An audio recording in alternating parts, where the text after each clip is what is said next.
This podcast is brought to you by Penji. Penji is a creative subscription service that gives you access to pre-vetted, agency-trained creatives from all over the world. From graphic design to illustrations to social media management and web development, it's all included for one monthly price. It's time to say goodbye to the hassle of searching for top-notch creative talent. With Penji, you get quality and consistency delivered right to your inbox every day, carefully crafted for you by humans. So meet your new creative team today. Head over to penji.co for more and enter the coupon code located within the podcast show notes.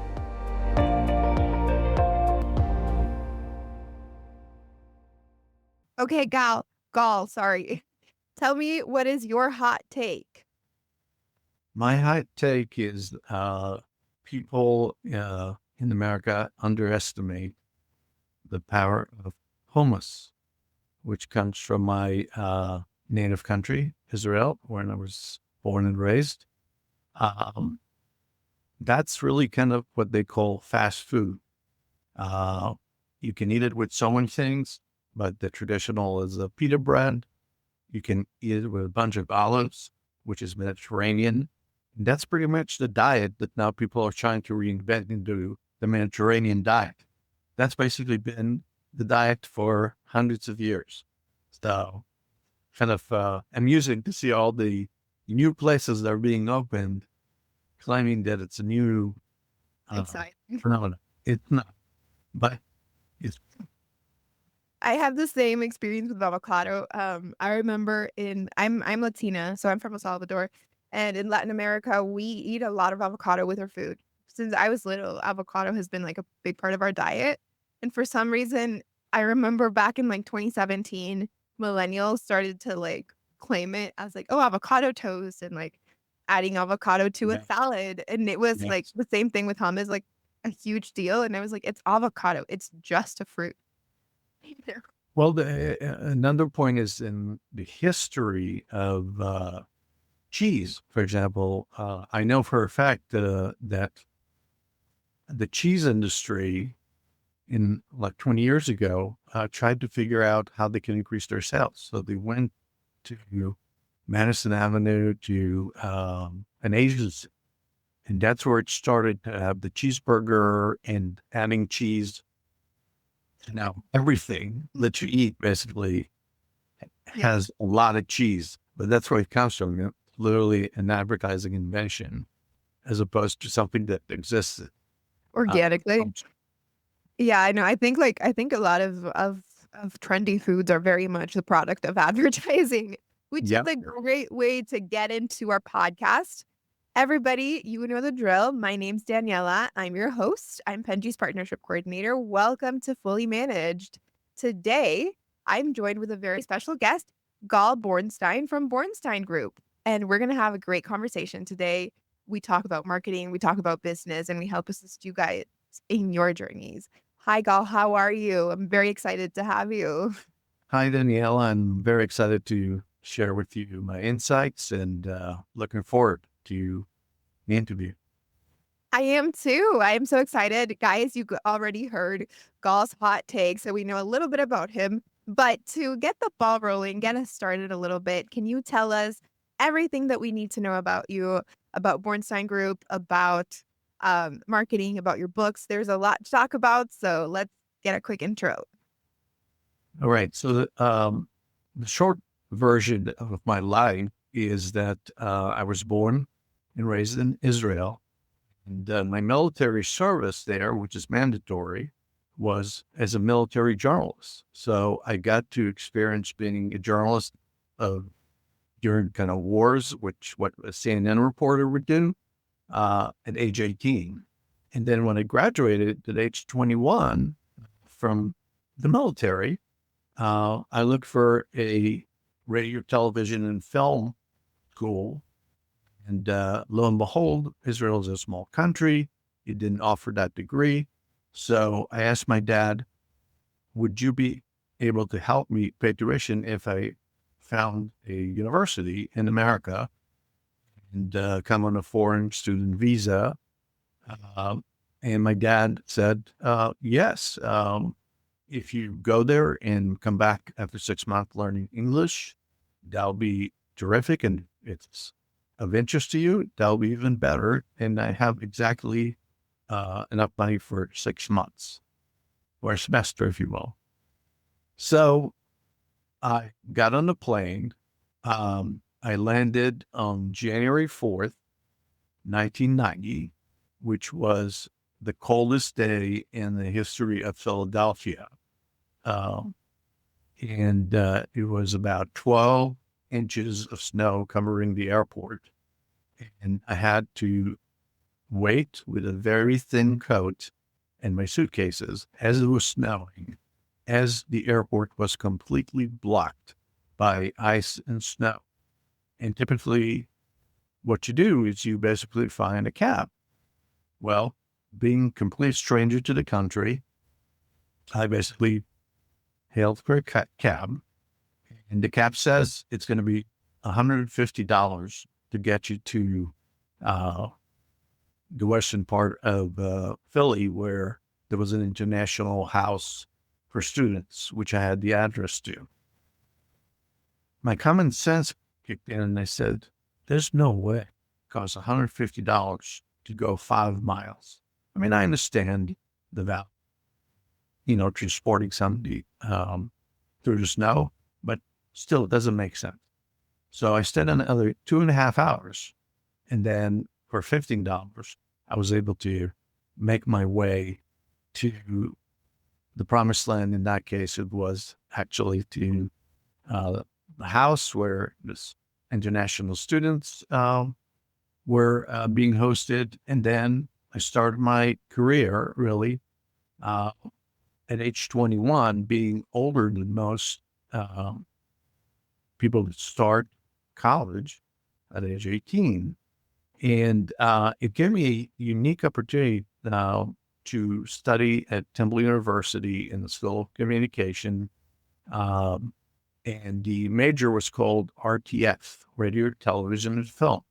A funny anecdote is that when interviewing different students that were taking that program, half of them believed that there won't be any papers that you have to write because you're just going to watch movies and film and radio.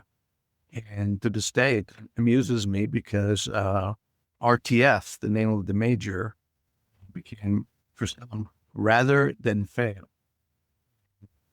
We basically distributed T-shirts with that, and that became something that I kept in my mind. One of the most significant part of who I am really was the principle of nobody gives you knowledge. Nobody basically is born a genius. We are creatures of learning, and I consider myself a perpetual learner. So even in 1992, when I graduated from Perpetual University, I was probably one of 50 out of a class of thousands of people that actually knew how to use PageMaker, which is now the layout software that's used on Canva in the new edition. But then editing a layout of a newsletter took 12 days because you had to create layout. So I learned how to use creative tools, but most importantly, I was computer literate, and most of my friends stayed away from anything that is called a library. That set the course for the rest of my career, which was studying about communications, studying how to actually use communications in a good way and in a negative way, how to use and leverage psychology to create influence, and most importantly, how to encode and decode and code again based on customer feedback. And that passion for actually playing a psychologist by creating messages for advertising, marketing, and PR was very exciting to me. And then it got married with something that at that time was like talking about doing a degree in Space Cadet type of operation. And I studied and graduated with a minor in telecommunication. So when somebody said you study telecommunication, not even in engineers knew what it was then. And that was basically the prehistoric, pre-browser on the internet. And then a few years later, of course, Netscape and the entire internet generation has begun. So from there, I moved to Fairfax, Virginia, because George Mason University was the first university in the country to offer a techno MBA, which was basically saying it's an MBA, but with the concentration on technology, knowing the technology economy is going to be huge in the coming years. And taking that knowledge, I graduated only to realize that the only job I was able to get with all this experience of journalism, finishing an honors program, knowing things about telecommunications, which becomes the internet, there were no jobs available. There was a recession. And because I didn't have a family here, I came on my own. I was unfortunate enough to have those friends that you can connect you with somebody, and there was no LinkedIn to kind of say, hey, maybe you can connect with this person or with this person. So what's fascinating about it was that there are no jobs. So when I saw a help wanted job for a marketing assistant, I took that job, and the job paid $28,000, which is essentially what they paid receptionists at the time. But very quickly, in a small company of 200 people that focused on telecommunication systems, at the time it was the first digital phones, computer telephone integration, which they would call auto attendants and bots and AI bots. I got to kind of learn from scratch how to kind of help engineers who own the company communicate. So in the first 2 weeks, I was a rookie. By the third week, people came to me and said, Gal, we want to do this. We want to have communicate with our customers. How do we do this? And I said, let me think about it. And I had a system of taking a sticky note, put it in my cabinet, the place where I was sitting. And then one day, the vice president and the president of the company were walking through the halls of the main place where everybody was working. And they see a wall full of sticky notes of different ideas that people came to give me, but most of them, can you do this for me? And they're kind of shocked because their experience has been that, they tell somebody to do something, unless it's an order, it doesn't get done. And to me, it was exciting to try all these different things. So that really kind of gave me the anchor experience that led to the birth, if you will, of the Bornstein Group. And the Bornstein Group was born because I identified three key, very interesting dynamics. One, when I was the marketing assistant, we needed an agency to come and help us. And what we found very quickly by me interviewing the agencies that were coming to pitch were the best, that they would send the president of the agency to the presentation. But as soon as they found out that we're not spending 50 or 100 or a quarter or $1 million or more, they send the most inexperienced junior to the next meeting, which to us was disrespectful because it meant we're not that important here. The second is I saw that many agents, in fact, all of them, did not understand technology, with the exception of consumer products, of course. And I said, well, that's interesting. How come there's no agency in the Washington, D.C. area where I am, that actually specializes in technology, in helping technology. And the third was actually, how do you operate when you're not a large agency? What about all the small technology companies out there that don't even have a marketing department or marketing communication manager because it's not in their DNA? They're thinking that the most sophisticated technology that they build, and they call it R2356-8, because that's how coders and programmers and engineers think, which is logical. And they believe that by the merit of their technology, they'll be successful, only to find out that no, people need a reason to buy. People need to have a brand they can associate it with. You can't really sell something if people don't endear themselves to the product or the service. And that really kind of clicked in my head. So I took a $2,000 extended Visa check loan, which is basically a loan on your credit card with 30% interest that allows you to withdraw up to a certain amount. My credit limit was $2,000 because I had no money. That was the funding of the Bornstein. $2,000? Yes, $2,000 on a credit card, which at 30% interest. That's like impressive because I not a lot of money, also a lot of debt for someone who's starting from zero. And somehow you've grown all of that, right? Yes. And really it was a challenge that I took to myself and to say, what does it take to actually build a business? Knowing that one of the secrets was that I never even sold in a lemonade stand. So I learned how to sell and develop business by listening to tapes as I was going to pitches and learning from the best of the sales masters, like books on tape, and learned, what's important, what's not. And probably the single most important thing that I learned from all these audio tapes was you are the sale.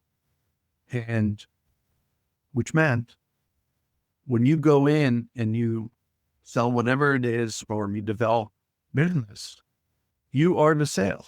So if people don't trust you, people don't believe in you, it doesn't matter what the name of the company is.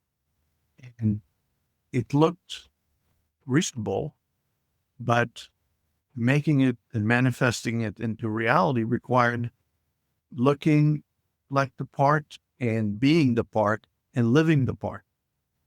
So one of the most amusing memories was I started an agency with one employee, which was me. So what do you call a company? It could have been Bornstein Communications. It could have been Bornstein Communications. But I thought in my head, well, what happens if somebody's thinking, we want to work with this agency, but it sounds like they have only one employee. So I called the company the Bornstein Group. The Bornstein Group meant there's obviously more than one. And it took on very quickly. You became an actual group later. Yes. Like my kids always say, get your own group. So what happened, essentially, the Bornstein Group immediately gave me credibility to go into places and network with people, with CEOs of companies. And they never really asked that question, how many people work for you? And in fact, most people believed that I am the spoiled kid of the legacy agency owner. And I'm basically, there's a dad or there's a old money behind me. And I'm just a kid, as I was 26 at that time. So, Super young, yeah. Yeah, super young, but very ambitious and not thinking, for an answer. And probably the most important thing was operating under the mantra, really, or motto, that no one's really smarter than you or better than you. People are just more experienced, I would say. You can get the experience to have the same skill level that someone else has. And you can learn the things that they already know, but because you're starting to learn a little ahead of the curve, that really gives you an opportunity to get ahead in the game and really create something that's unique. So because I knew a lot about every technology that was around because of my techno MBA, there was no match when I was going into a presentation and another agency was coming and saying, well, it's all about the colors and it's all about being purple or being red. And here's a smart tagline. And I would come in and say, what is your marketing strategy? Why are you interested in even working with an agency on your PR, on your marketing, on your branding? And what I found very often is that the lonely child, if you will, of this industry is marketing strategy, which required an understanding of how do you build a business plan, not the whole business plan, not the financials, but the why, the what, and the where and when in order to be successful with whatever it is that you're doing. Interviewing their customers and benchmarking what they see as the most important thing about the company, and then marrying it to what the management that wanted to produce a campaign was thinking. And by literally learning how to match the behaviors of different organizations with their customers, with their employees, and aligning it with executive management, that really kind of what helped the Bornstein Group become a name that very quickly became synonymous with strategic marketing. But under that umbrella, strategic marketing for some people sounded like a kind of a scientist sitting in an office. Yeah, like data. Or a nerd, right? That doesn't really understand and not creative enough. So I changed my business card that said at the beginning, marketing communications or integrated marketing communications to be exact, to marketing, branding, and PR. And suddenly the floodgates open. And it was amazing to see how many people suddenly understand what we do. So that really is the short version, if you will, of how the agency started. Fast forward 28 years later, the Bornstein Group is one of the only agencies that I know of that are privately held, that have been in business for that long, and sustain the same audience, which is business to business. And till today, we are working with executive management, with chief marketing officers, with directors of marketing, and a lot of CEOs of very, very smart technology companies that need more than just creativity. They need a business objective that connects it to produce repeatable and predictable outcome. So you have also written some books. I know you just came out with a book in November of this past year called Don't Believe the Hype. You have also had other books called, I believe one is called Activate, and the other book, What really counts for CEOs? What Really Counts for CEOs. Yeah. I read all about, like what the books were about. I was kind of curious because you are also the type of person that has been in the industry long enough to know a lot about how to be a CEO, how to be an owner of a business, how to scale, and just in general, how marketing is working nowadays, which I think marketing is interesting because it's such a mix of creativity with data. Marketing depends a lot on data, but at the same time, you have to be very creative. And what I'm mostly interested about is how did you decide, or what drove you to decide to kind of put your knowledge into these books, and sort of spread that around? Was it all of the experience that you had over the years, and then you were like, I need to put this somewhere? Were people asking for it? How has that experience been for you?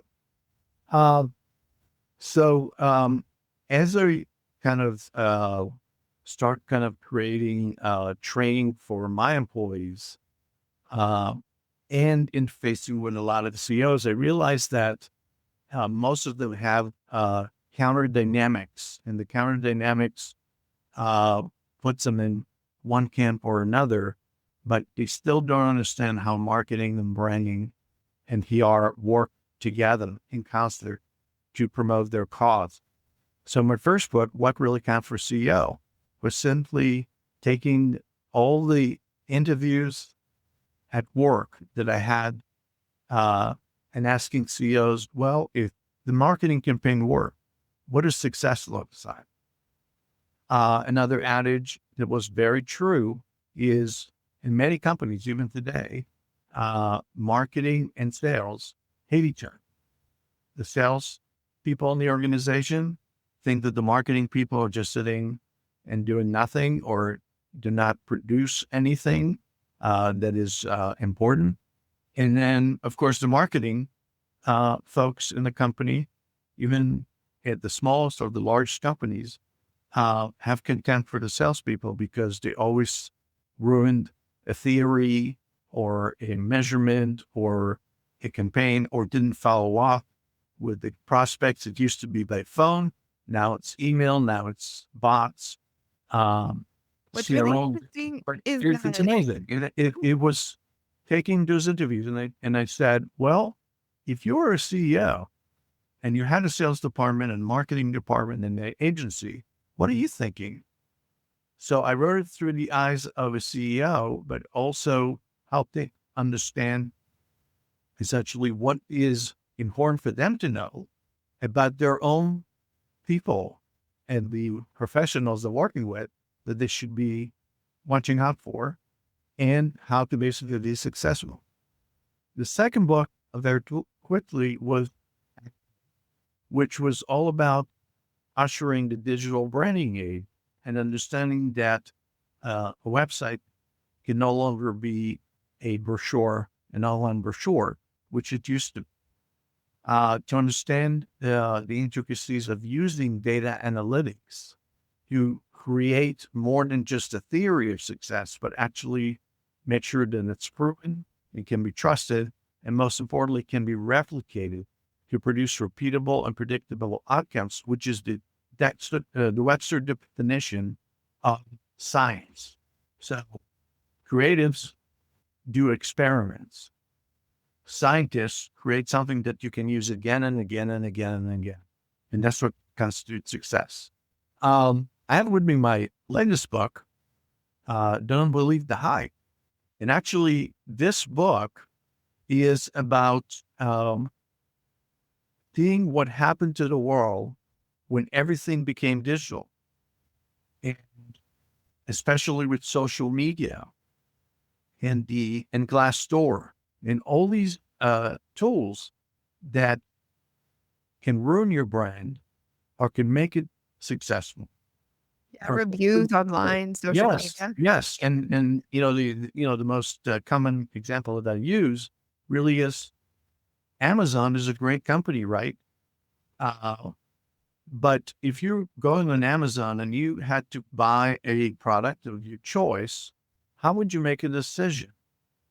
It was advertised. So if you knew about the product name ID, you would basically think, oh, that's the product I know, and the other guys are called XYZ.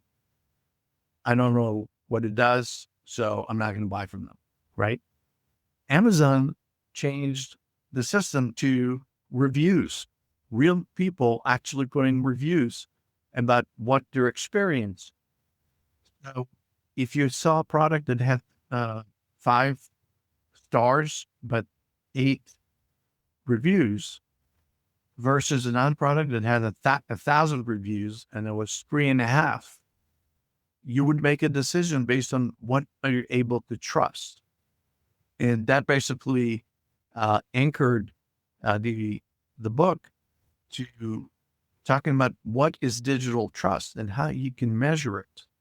So between fake reviews and real reviews and data analytics and social media, and most importantly now with social media influencers that are getting actually paid, but they look like they're authentic influencers that are basically really talking from the heart. Well, there might be a few of them.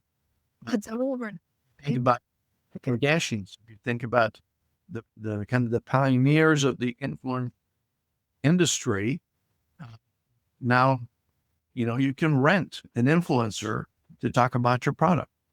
So the book really is called Don't Believe the Hype, because digital trust is coinage that is really hard to understand unless you took into consideration all the challenges and understand what's real and what's not. So my message to all professionals, whether you're buying something or you're a CEO or a chief marketing officer that develops your brand, is you can't believe one thing. And you certainly can't believe just because analytics show that a lot of people visited your site or a lot of people responded to your CRM marketing campaign, or you got published an article in a Washington Post or New York Times. Now you made it. It doesn't work that way. You really have to understand the consumer behavior, the business strategy, and connect the dots to what are the tools and methodologies that will allow you to be successful. And that's really kind of what this book is about. It's just, hey, don't trust anything. You can test everything, but you have to trust but verify at the end of the day in order to be successful in marketing, branding, and PR, which now is merged with social media. Social media, it has really come to change the game. I think we can all agree. The internet in general, marketing has really influenced marketing, has really sort of brought digital marketing to a kind of, I guess, popular state. I think digital marketing used to be popular, but not as much. And it was definitely handled differently. Even when internet had already started, I think it's just social media specifically really changed how digital marketing was handled. And we see a lot of brands kind of tapping into that in the coming years. And now it's like every brand has to be doing some form of social media marketing, even if it's minimal. Just having social media presence has become a priority for most branding. So I can totally agree with how much that has changed and how the public's perception of brands, products, services has changed due to all of that. So it totally makes. Yes, and really kind of what has changed also is who's the messenger, not just what the message is. And the biggest places where we actually started seeing it in the marketing world start paying attention to when Facebook became kind of the main platform a few years ago for exchange of opinions, only to find out that the Russians and the Chinese were able to create American personas and put political campaigns that looked like they're coming from American. And that basically opened the eyes of all social media organizations, including Twitter and Instagram and all these different places were putting information. And that's the question is, am I watching something real? Fast forward to deep fake and avatars that you can program that shows a person actually selling you the product, and they're smiling, they're using the terms, they're very convincing, and people don't know that it's a digital avatar that doesn't have feelings or doesn't really have any connection to reality, but that becomes the reality for the people that are watching it, and it increases engagement. That basically a ball that rolls all the way to market. I think what you were sharing is really important because I think also, whilst the public doesn't understand fully how marketing is, I do think we are seeing a more educated audience, especially with younger generations. Uh, They're a little bit more savvy on marketing because it's so much more present, and I think a lot more shameless about it being marketing. I think marketing tactics were a little bit more hidden or not as obvious before. Um, and we had an audience that was a lot less conscious or didn't care so much. I think with the younger generations, you see that being sort of a shift towards a more conscious audience. And then they're demanding kind of like disclosing that you are being marketed to, what the monetary gain is for who is being promoted. There's just disbelief in general. So I think that's also going to be something that's going to be changing the digital world in the coming years. Absolutely. And it comes back to what I said about digital trust is people have now more of a democracy, if you will. Anybody can go on TikTok and put a video and put their opinion, and if people like it, it becomes kind of a following, and the following becomes a bigger sharing community of knowledge about what works, what doesn't work, and whatever opinions are being promoted. But still, at the end of the day, as the generations basically go from Generation X to Generation Y to Millennials and now to Gen Zs, I have three adult sons that graduated recently from colleges, working in the workforce, and they're actually my best focus group for anything that we do at the Bornstein Group, because they, as you described, are very fickle about trusting anything. And at the same time, they show me what works and what doesn't. So in a way, I take what I know, but I also listen to what new generation of consumers is considering effective, and what worked yesterday will not work tomorrow anymore. And you got to be agile, being able to use multi-channel approach. So it's none of the above or some of the above, or, creating your whole new concept, how to communicate.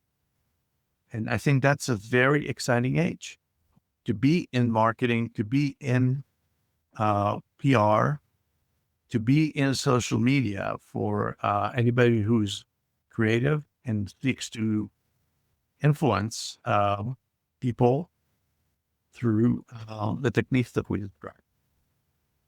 Yeah, I think it's very interesting. And I want to urge all of our audience to purchase your book, to go and check out your website. Guys, if anything that we have spoken about has resonated with you, Gal, I want you to tell us where we can find you, where we can purchase your books. The moment is yours to tell us what we can do to work with you. Well, I think if you are a like-minded person, a professional that's looking to further your career, I think you should go on LinkedIn, find my name, go Bornstein, and I'm very happy to connect with younger people that are starting and help them or mentor them into the right direction. Some wind up being internships from places that I couldn't have imagined. I'm in Washington, D.C., and somebody in Kentucky or Arizona or even overseas become a friend as a result of a connection on LinkedIn, as long as they are intending to actually learn versus to sell you something with it, which is very different. All my books, including my latest, Don't Believe the Hype, are on Amazon.com. You can just type Gal Borenstein books and you'll find them. And our website is bornsteingroup.com. On our website, you will find a lot of thought leadership articles that are very interesting because they really kind of expand the knowledge base of how do you do things, how do you attract leads, how do you create a brand, how do you rebrand a company with 33,000 employees that had come from 6 different companies with 6 different cultures. All these different things, we try to basically analyze it at the company and promote it in a thought leadership article and creating handbooks, seminars, workshops, anything that can help clients and people that want to be clients, prospects, to choose the right agency, which I believe is the Bornstein. Awesome. Yeah, I will be adding the links to that on the description, like I said. So everybody go and click on those links, guys. Subscribe to our channel. Thank you so much, Gal, for being here today. I think you have such a great career and you're so knowledgeable. So it's great to hear from people like you who are always very experienced, who know a lot about marketing, who have been in the business for so long. Your perspective is also always very, very interesting and very, very educational for us who are young and learning about this. So thank you so much, Gal, for being here. Yes, I just wanted to add that Yes, there's no such thing as old or young anymore. It's being a perpetual learner and listen to more than the echo chamber that you're in whatever echo chamber you're in, to learn. And as long as you are open to learning, the latest and greatest thing that you may not know how to do yet will come to fruition. And I think that's that I wanted to take. That's a great message to end the podcast on. Thank you so much for being on the show today. I am so happy that you came, Gal. And everybody, I will see you guys on the next episode. Thank you, Daniela. Thank you. Have a great day. You've been listening to Fully Managed, brought to you by Penji. Check out the show notes to learn more about today's guest. And to learn more about Penji, the human-first creative subscription service, head over to penji.co. And by the way, if you're still listening, it would mean the absolute world to us if you were to share this podcast with a friend and, of course, subscribe.